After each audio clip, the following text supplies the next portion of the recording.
afternoon to all. This is Dr. T. Gangaya, Assistant Professor of Mathematics, Government Degree College, Bellampalli. So, in my previous video, I explained about normal subgroups and their properties. Now, I am going to extend my lesson on problems on normal subgroups as well as the definition of factor groups and some of the examples on factor groups. Also, it is also known as quotient groups. So, these two are very important results in our group theory. Okay. So before going to factor groups, now I am continuing the what are the problems on normal subgroups. Okay. So I took some problem. So here the problem is like this. Suppose H comma N are two subgroups. H comma N are two subgroups of a group G and N is normal. One group is normal subgroup, the other one is not normal. Then the intersection is normal in H. So this is the result. So if you are observing here, just I am checking. This is my group G. Okay. For our convenient, I am taking. This is some subgroup. The another one is this one. So just I am taking. This is my H and this is my normal subgroup. This is normal. So remember I am putting this is normal subgroup, this is just a subgroup only. Okay, this indication for our convenience. Okay, so then the what the problem tells, the intersection, this part is there, intersection. So this part is normal subgroup of H. So H intersection N is normal subgroup of H only. This may or may not be a normal subgroup of G, but this is a subgroup, normal subgroup of H. So this is the result I am going to prove. For example, what we have to prove, any element H in this is a normal subgroup. For what is the result what we know?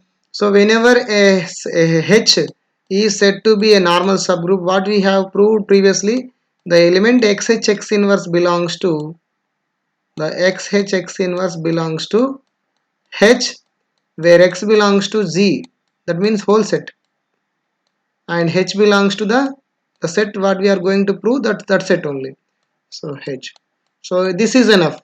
So H is a normal subgroup means the element XH X inverse belongs to H. Whenever X belongs to G, H belongs to H. Here I am going to prove an element H intersection N, that is subgroup of, that is a normal subgroup. So I am choosing one element from H intersection N. To prove, suppose I am taking X belongs to H intersection N. I am taking one element and an element from G. In the place of G I am taking H. So what I am going to prove, A times X H. So the same way here I am taking one element from H, that means A. I am taking one element from H intersection N is X. So XH X inverse is replaced with A X A inverse. What about this element? I am going to check whether this element belongs to H intersection N or not. That is the thing I have to prove. Okay. So for that, what I did here, just you observe here. So I took X belongs to H intersection N. That means X belongs to H as well as I will take next one. So A also I know that A belongs to H and X belongs to H intersection N means H belongs to H as well as X belongs to N. So now I took the case X belongs to H only. So whenever two elements belongs to H, H is a subgroup. The multiplication of AX also belongs to H. So I am just removing here. So don't confuse. Okay. So X belongs to H intersection N means X belongs to H first of all. Okay. A also belongs to H. So A belongs to H. So that means A into X or AX also belongs to H because H is normal subgroup. Sorry, H is a subgroup. So by closure property we can say those two multiplication of those two elements also belongs to H of. Okay. So whenever X belongs to H, that X inverse also belongs to H. Okay. Again, if you are observing A belongs to H, A inverse also belongs to H. So inverse because H is a subgroup, if element belongs to H, that the inverse of that element also belongs to the same set. So I can take this A inverse now. So AX and the another element A inverse. That by closure property, this one and this product also belongs to H. So that implies I proved that A inverse belongs to H. This is equation number 1. Okay. So I am removing the upper part now.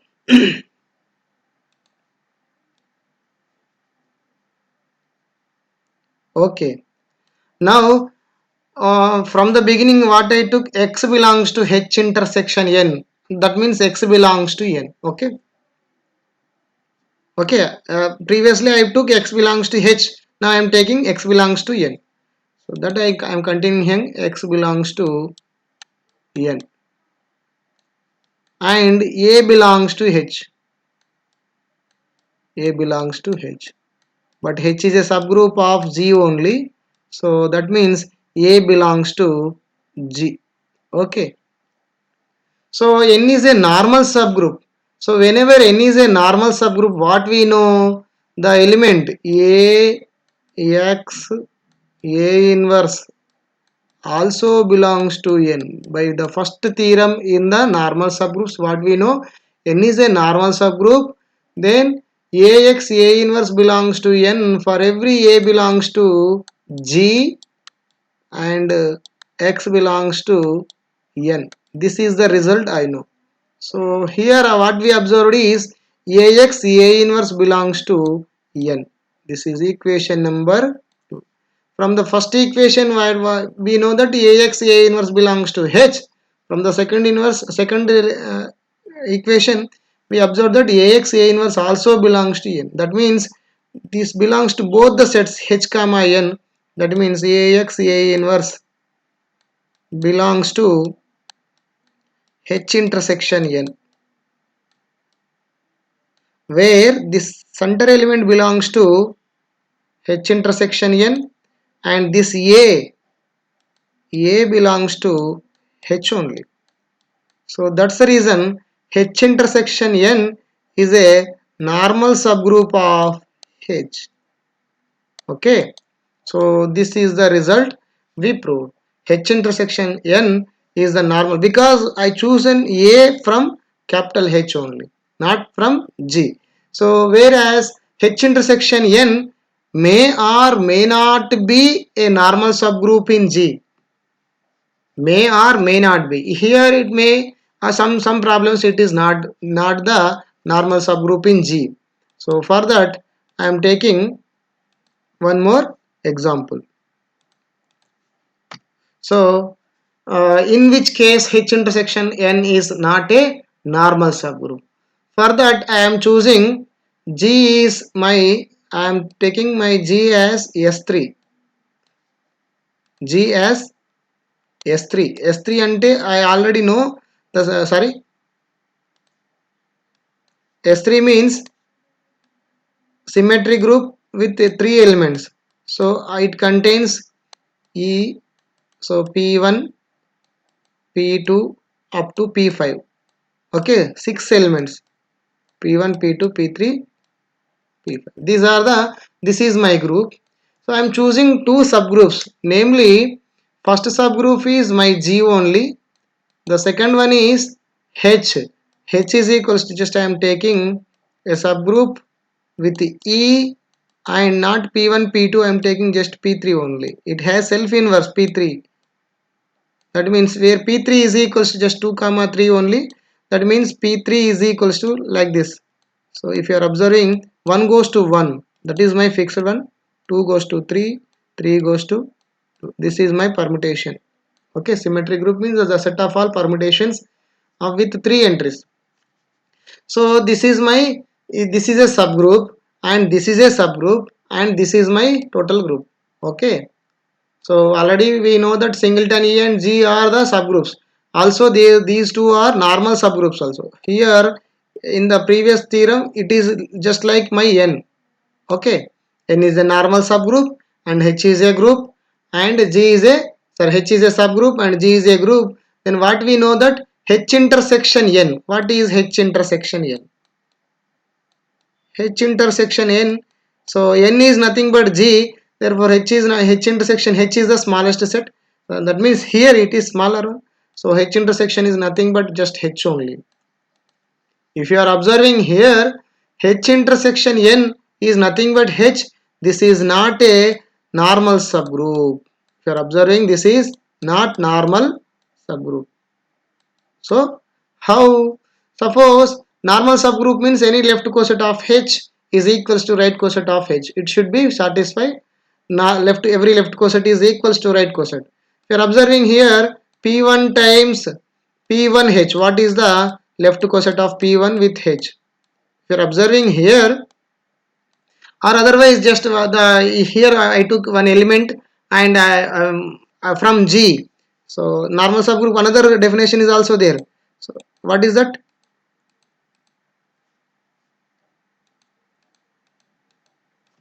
So X H X inverse. So I am taking one element from H intersection.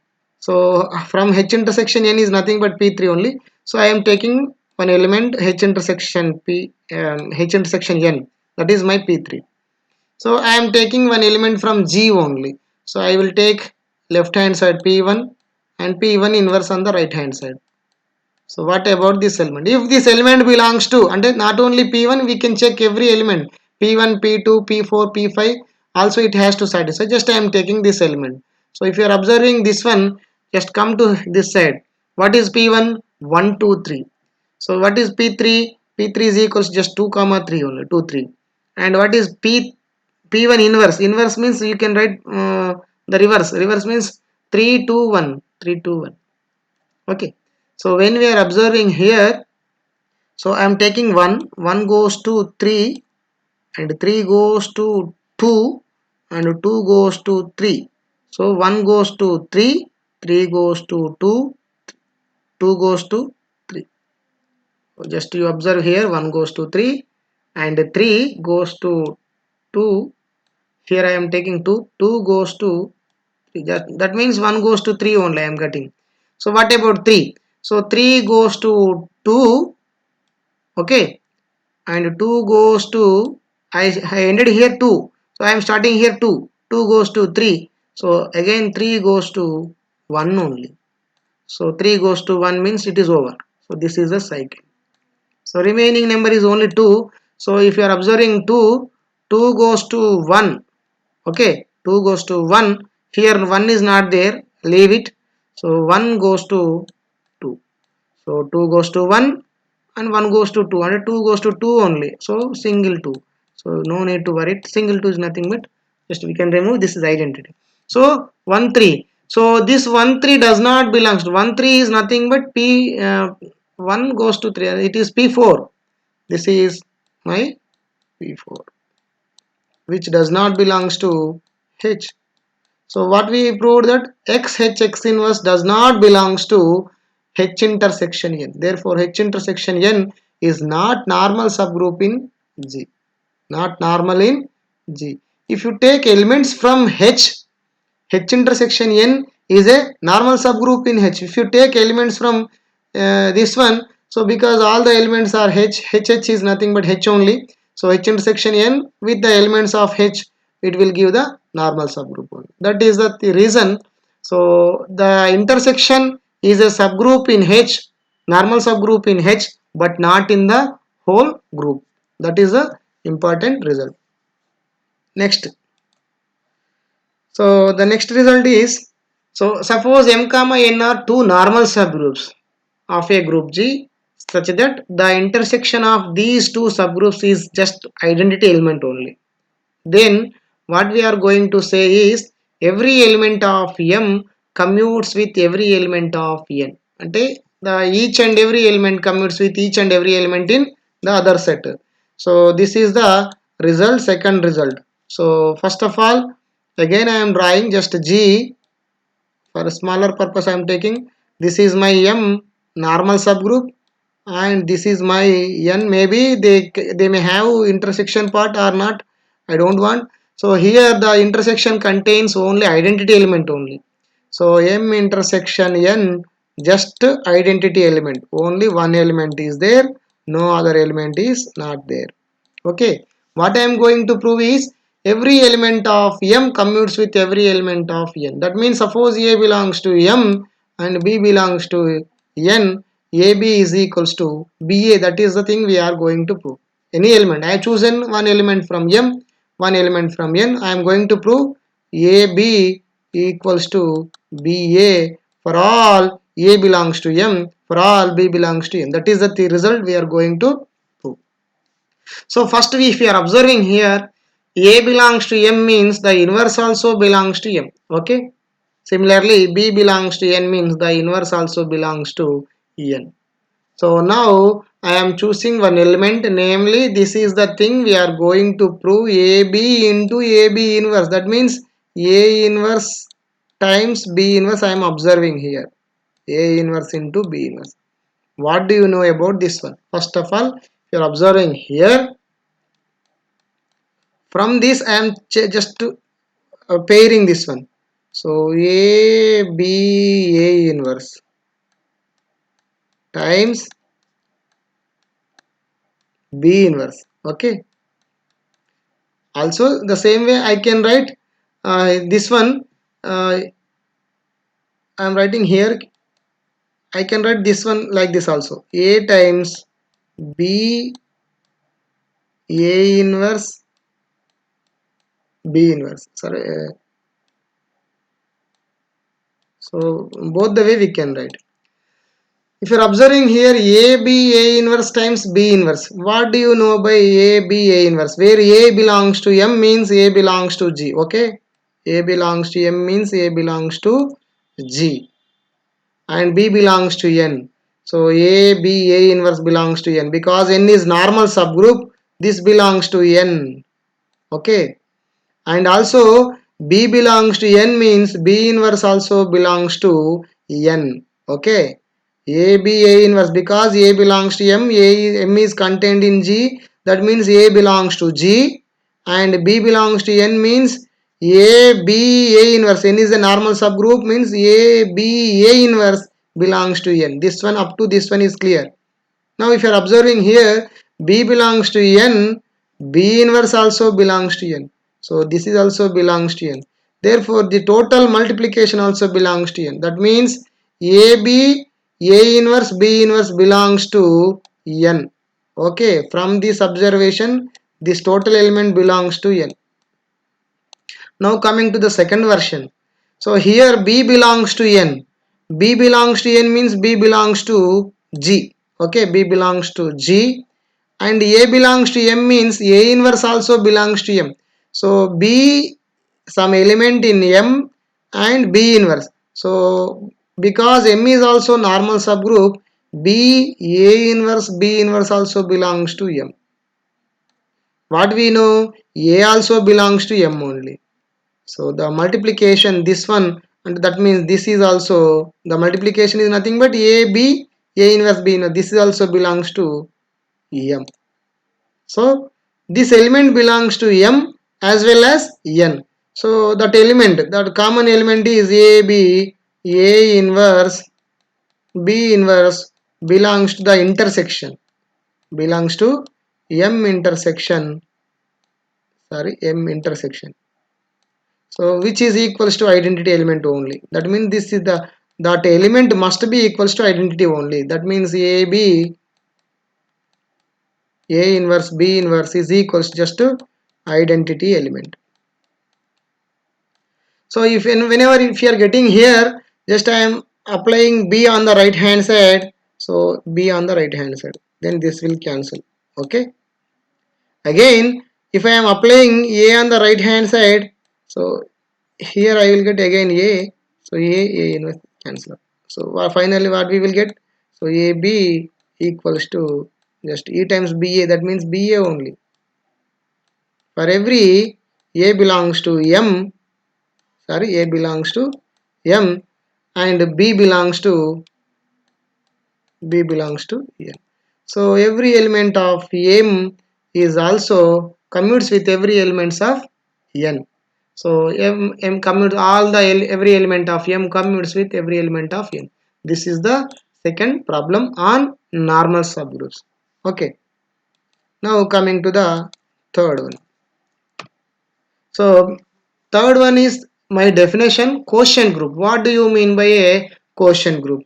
Quotient group is a definition which is the, we are going to prove how it is a group also. So let G be a group and N is a normal subgroup. So these two are very important. Remember, I am taking a group. This is my group and I am taking one normal subgroup, not subgroup. N is normal. This is the thing we have to remember. If N is normal only, this quotient group will come. Remember, here N is normal. That is the thing we have to remember. Otherwise, the definition will go away. Okay. So G by N. So I am defining a new set G by N. So E is equals to the set of all left cosets of N in G, or otherwise the set of all right cosets of G in. That means just I am writing as my convenient, I am writing just left cosets only. So what are the left cosets of N? Just I am writing simply A plus N or A N. So A N such that A belongs to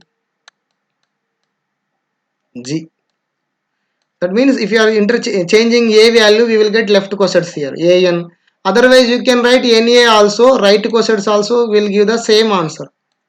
Because n is a normal subgroup. That means an is nothing but na only.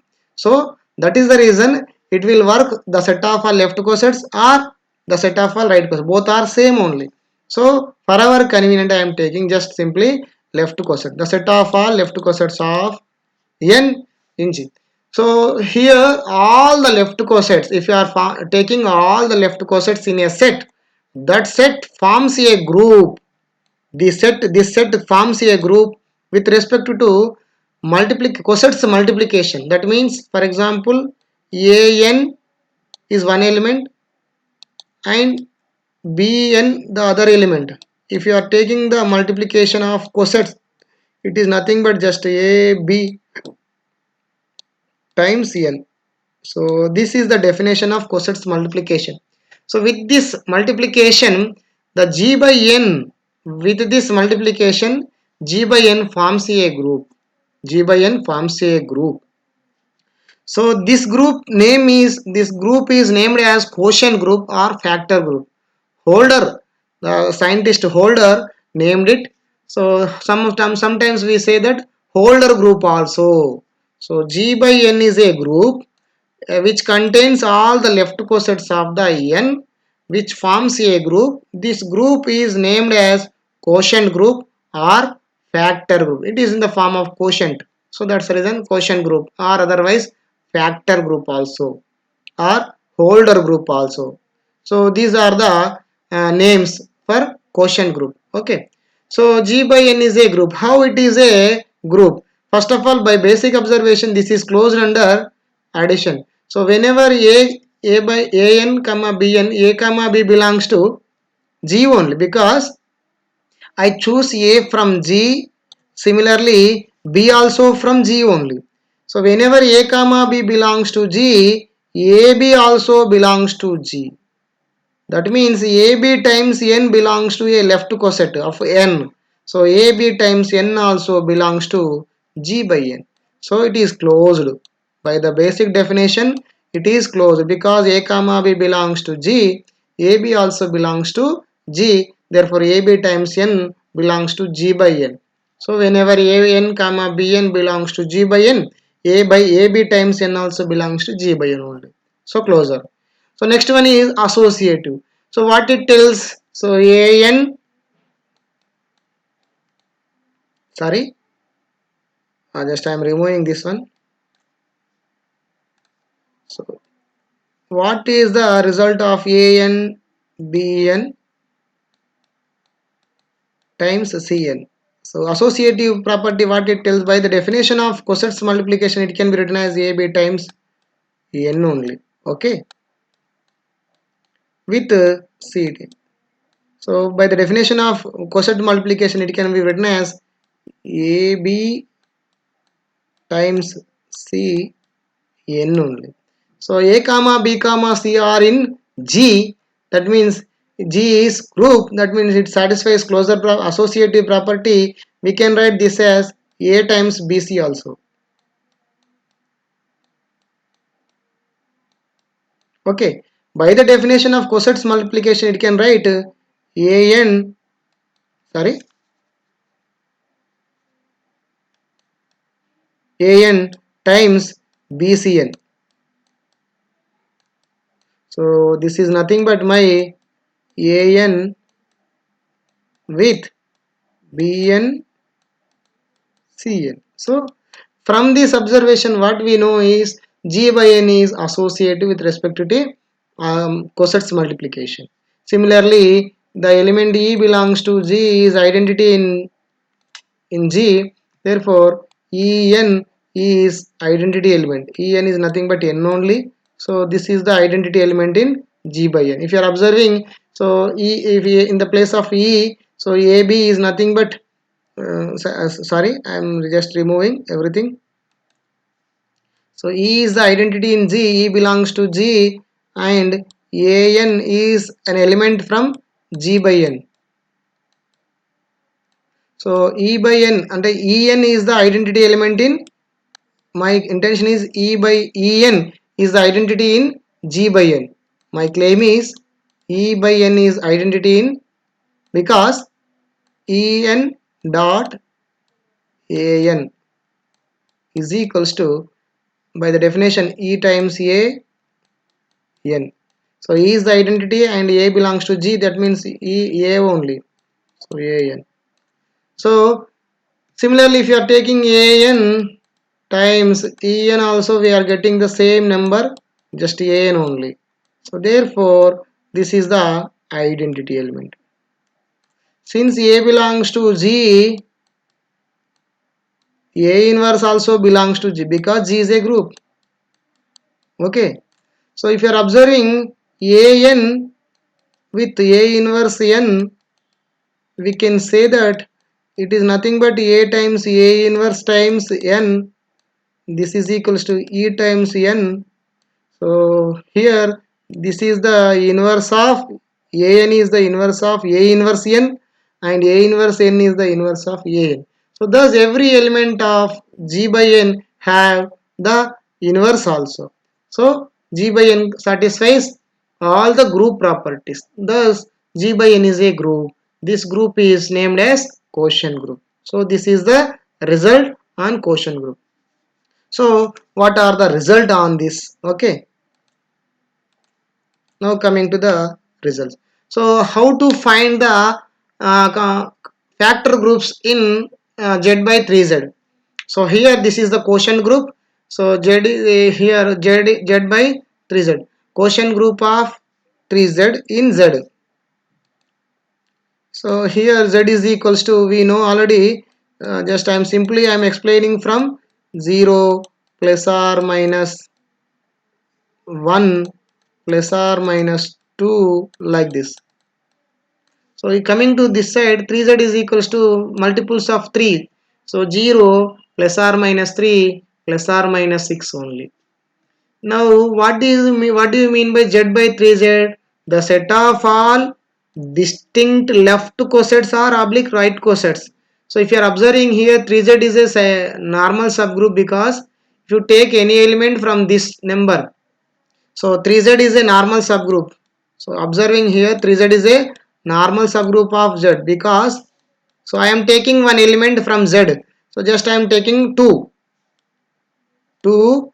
Here my group z comma plus is a group and 3z comma plus is a group. So with respect to plus only I have to write. So I am writing. So in place of x, x inverse. So in general we defined with respect to multiplication. Here with respect to plus, what we can write? X plus h plus x inverse means ఇక్కడ minus x belongs to h. That is the thing we have to prove. So I am taking 2 from z. I am taking one element minus 3, or any number you can choose one element from 3z. For our convenient purpose here I am taking 3. So I am just keeping plus is my addition, is my operation. So minus 2 inverse is equals to minus 2. Okay, what is this? So 2 plus 3, here it is 5 plus minus 2, that is equals to 3 only. So this belongs to 3z.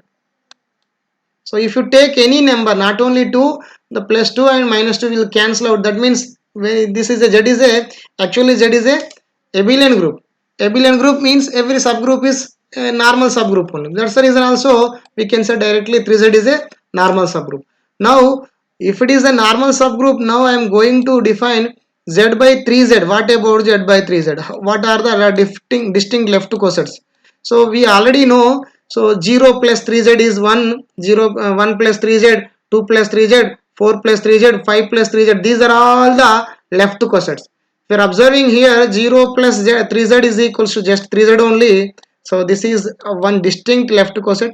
So if you are observing here, 1 plus 3z is different from 3z. So this is distinct. Again 2 plus 3z also different from these two. So this is also distinct left coset. And any other 0 1 2, I am, if you are taking 3 plus 3z, 3 belongs to 3z, this will give only 3z only. Again if you are taking 4 plus 3z, so here also it is equal to 1 plus 3z only. The elements in 1 plus 3z are equal to 4 plus 3z. Like this there is a repetition, but only distinct left cosets are these three only. So that means it contains these three only. I am just simply, for my purpose, I am taking h1, this is my h2, and this is my h3. Just for convenient I am taking. So it contains h1, h2 and h3. So this is a quotient group. So here h1 is the identity element, h2, h3 is the inverse of h3 is the inverse of h2. So this is a group in the z by 3z. So this is the quotient group of 3z in z. So this is one of the example I took. So one more difficult example I took here. The next example is on the, so here I took one difficult problem. So how to find the factor group for this one? So here just you remember, what do you mean by z4, what do you mean by z6, what do you mean by generated by 0 comma 1? These things we have to know. So clearly we know that z4 is the group with respect to addition modulo 4, z6 is the group with respect to addition modulo 6 here. So we are choosing first element from z4, the second element from z6, then we will get z4 cross z6. So these are the things already we know. So z4 is like this. So z4 cross z6 means we are choosing first element from z4 only. So 0 1 2 3, these are the first elements. So here it is fixed. So the second element we are choosing from 0 1 2 3 4 5 only. So 0 1 2 3 4 5. So these are the this is the Cartesian product of z4 cross z6. So if you are observing here, this is a group with containing 24, 4 6 are 24, 24 elements. This is a group of order 24 elements. Okay, up to this part is over. Now if you are observing a subgroup generated by singleton 0 comma 1, 0 comma 1 is one element in z4 comma z6. Okay, this is the element, I am choosing this element. So generated by this subgroup generated by 0 comma 1 is nothing but here my group is with respect to plus only. That's the reason this is n times 0 comma 1, okay, such that n belongs to z only. So this is the definition of cyclic group generated by 0 comma 1. So if you are observing n times means 1, here 0 comma 1, just I am taking here my addition only, that means this is 0 comma 1 only. We are adding 2 times, this is equals to 2 times 0 comma 1. So what we are getting here, so here 2 times 0 is equals to 0 only, because 0 adding 2 times, 0 plus 0, 0 only, and 1 plus 1, 2 only. So 0 comma 2 is my new element. So 0 comma 2 my element. If you are observing 3 times, so 0 plus 0 is equals to 0 plus 0. Here already it is there. So if you are adding one more 0 comma 1, that means 3 times. So 0 plus 0, 0 only. 2 plus 1 is equals to 3. So it belongs to 0 comma 3. So like that 0 comma 4. So if you are observing the second elements are from Z6, that's the reason 1 plus 1 plus 1 plus 1 4 times it will not belongs to Z4, because the second entry is from Z6. That's the reason it will give 0 comma 4 only. If you are adding 5 times, so 1 plus 1 plus 1, 5, so 0 comma 5 will get. So if you are adding 6th time, so 1 plus 1 plus 1, this 0 is 6 times we are adding, also we are getting 0 only. If you are adding here 1 6 times, we will get 6 actually, but the second entry is from Z6. So that's the reason whenever it belongs to Z6, 6 we have to take the remainder when we have to divide with 6 only. So when we are dividing with 6, the remainder is 0 only. So this will nothing but 0 comma 0 only. So like this, the subgroup generated by 0 comma 1 is nothing but 0 0 0 1 0 2 0 3 0 4 0 5 0 6. So the first line is my subgroup. This is I denoted with H. Okay, up to this just I am saying 0 comma 1 is a subgroup in Z4 cross Z6. So this is the part I know. So now coming to the left cosets of 0 comma 1 generated. So left cosets mean you can choose elements from this set. You can choose every element from this set, and you apply, find the left cosets of with 0 0. So whenever the elements are in the same set, we will not get the different one. Suppose 0 comma 0 belongs to H, that means 0 0 plus H will give only H only.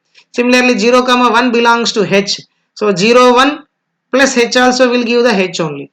0 2 plus H also give the H only. So 0 5 with plus H also will give the H only. Whereas we are taking the other than that element. So because we have a theorem actually, whenever A belongs to H, if and only if AH is nothing but H only. So from that result, so the same element will, if you are taking the set elements, so 0 0 belongs to H, 0 1 belongs to H, 0 2 belongs to H. So with these elements we are not going to get other than H. So all are equal to H only. Now coming to the other than H elements, 1 comma 0. We are taking 1 comma 0 with H elements. H elements means this one. So 1 comma 0 plus 0 comma 1. Just I am adding each and every element with 1 comma 0 only. So if you are adding here, just you observe here what I am doing. Plus first element is, so if you are observing first element is 0 comma 1 only. So 1 plus 0 is equals to 1, and 0 plus 1 is equals to 1. The new element is 1 comma 1. So okay, this one is over. If you are adding 0 comma 1 is not, now I am taking 0 comma 2. So what we will get? So the first element is 1, the second element is 2. 1 comma 2. So this is different from the previous one. Previous one contains only 0 1 0 2 0 3. Now we are coming to 1 1 1 2 1 3 like that only. So coming to the last one, if you are adding 0 comma 5 or 0 comma 0, 1 comma 0 with 0 comma 5, 0 comma 5. So what we are, what 1 plus 0, 1 only, 0 plus 5, 5 only. So 1 1, 1 2, 1 3, 1 4, 1 5. And if you are adding 0 0, what we will get? Just 0 1 comma 0 only. 1 plus 0 0, 0 plus 0 0. So sorry, 1 plus 0 1 and 0. The second one is 0 plus 0 0 only. So we are getting 1 0, G 1 1, 1 2, 1 3, 1 4, 1 5. This is the new set when we are adding 1 comma 0 with H. Similarly, if you are adding 1 comma 0 after number is 1 comma 1, what we are going to get? If you are adding 1 comma 1 also, we are going to get the same result. Maybe we may get answers here different, but the same elements we will get. Just you see here itself, I am taking 1 comma 0 is replaced with 1 comma 1. So suppose 1 plus 0, here I am getting 1. 1 plus 1, I am getting 2. 1 2. Okay. Now 0 plus 0 comma 2. 1 plus 0, 1 only. 1 plus 2, 3. So I am getting the same element. Now here it is 1 2. So 1 3 here, 1 4, 1 5. So if you are adding, here we will get another result. So 1 plus 0, 1. 1 plus 5, with the second elements are from Z6. 1 plus 5 is equal to 6. 6 is nothing but 0 only. 0. So if you are adding this one, 1 plus 0, here it is 1 only. 1 plus 0, again it is 1 only. So the same elements are getting 1 0, 1 1, 1 2, 1 3, 1 4, 1 5.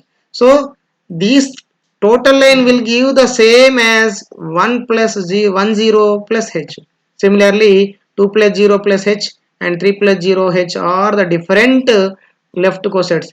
So totally, what are the distinct left cosets? 0 plus 0 comma h, 1 plus 1 comma 0 plus h, 2 comma 0 plus h, 3 comma 0 plus h only. So these four are the distinct left cosets of h in Z4 comma Z, where h is nothing but the subgroup generated by 0 comma 1. So this is the result. Just I am removing. So what are the elements we are getting in the subgroup generated by 0 comma 1? Normal left cosets are in Z4 cross Z6. So just Z4 cross Z6, just I am writing Z4 cross Z6, just here, by the subgroup generated by 0 comma 1, or just I am taking 0 and I am just simply I am taking 0 0 plus h, 0 plus h. Just I am writing not exactly the same, just I am for our convenient only, because we have a less space only here. So next one is 1 plus h, the second one is 2 plus h. The notation I am using just 2 plus h only.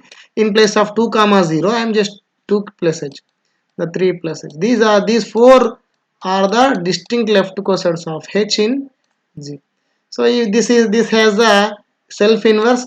The inverse of 1 plus h is equals to 3 plus h. The inverse of 3 plus h is equals to 1 plus h. 0 plus h is the identity element. Therefore, this is a quotient group. It contains only 4 elements. If you are observing here, the number of elements in Z4 comma Z6 is equals to 24 by the number of elements generated by 0 comma 1 is 1 2 3 4 5 6. So we are getting the index value 4 only. That means 4 distinct left cosets are there, as well as distinct left right cosets also there. So this is the result on finding the factor group or quotient group. Okay. So is there any doubt? So if you have any doubt on quotient groups or normal subgroups, so these are the results based on normal subgroups as well as quotient groups. If you have any doubt, please ask me again through our WhatsApp group only. Thank you. Thank you, one and all.